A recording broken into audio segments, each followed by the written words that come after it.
Chers amis, bonsoir. Ce soir, je vais vous parler du conflit israélo-palestinien. Il y avait eu une trêve de plusieurs jours, de 72 heures de décider, et il se trouve que cette trêve a été rompue. Donc les pourparlers, qui avaient l'air pourtant de bien fonctionner, ont échoué. Pour ma part, je suis toujours extrêmement soucieuse de ce qui se passe là-bas. Simplement, c'est vrai que j'ai beaucoup travaillé sur d'autres sujets.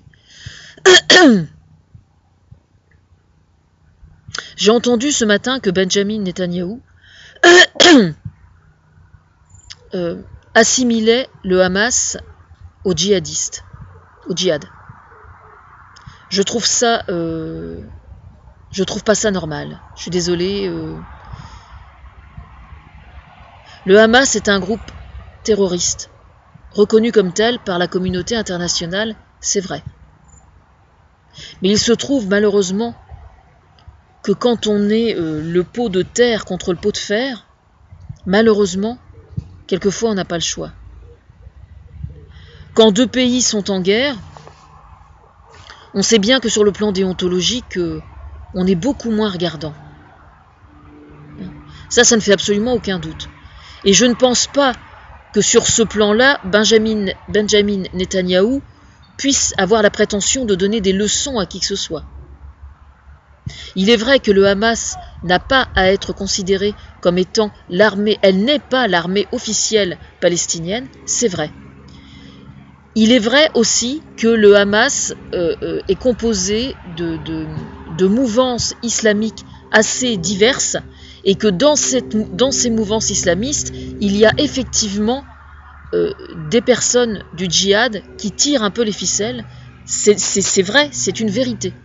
Mais c'est au Hamas de faire le ménage dans sa structure. Moi, je pense.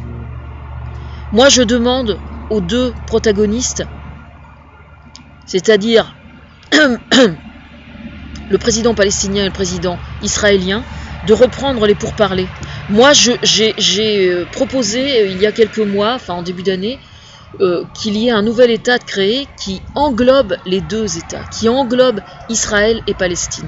C'est quelque chose qui est parfaitement faisable pour une raison toute simple en fait, c'est que culturellement, ce sont deux peuples qui sont très proches l'un de l'autre, contrairement à ce que certains pensent.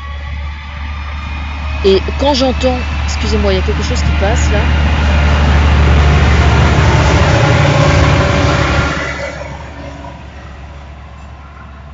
Quand j'entends, moi, certains Palestiniens, par exemple, qui revendiquent le fait de récupérer la totalité de ces terres, je pense que c'est une erreur.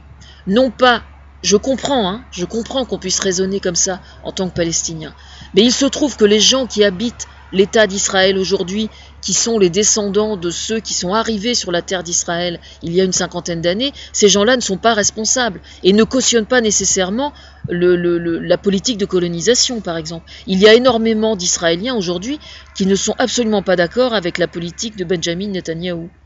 Donc ces gens-là doivent être traités avec respect. Il y a énormément d'Israéliens aujourd'hui qui sont parfaitement prêts à cohabiter avec les Palestiniens. Ça, c'est absolument certain.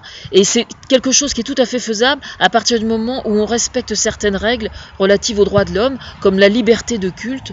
Enfin, j'ai expliqué tout ça dans une pétition que j'avais adressée à M. Ban Ki-moon.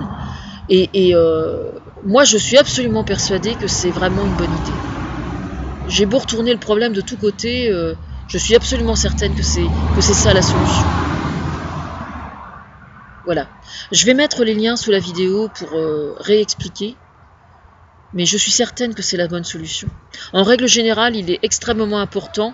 Il y a deux axes que chaque État, n'importe où dans le monde, doit vraiment respecter le plus possible.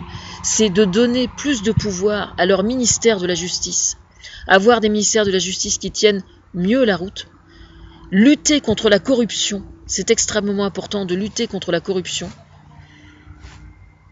Ça, même, il y a quelqu'un comme Vladimir Poutine, c'est quelque chose qu'il imprime pas, quoi. En Chine, c'est pareil. Il y a énormément de pays qui ont vraiment beaucoup de problèmes par rapport à ça. Et le deuxième point extrêmement important, c'est de maintenir les religions de façon indépendante du pouvoir. Ça, c'est... Il ne faut jamais mélanger le pouvoir avec la religion, quelle que soit la religion. Je pense à l'islam bien évidemment, mais c'est valable pour toutes les autres aussi. À chaque fois que c'est possible, c'est préférable. Vraiment. Je vais mettre les liens sous la vidéo. Sur ce, je rentre, il fait froid.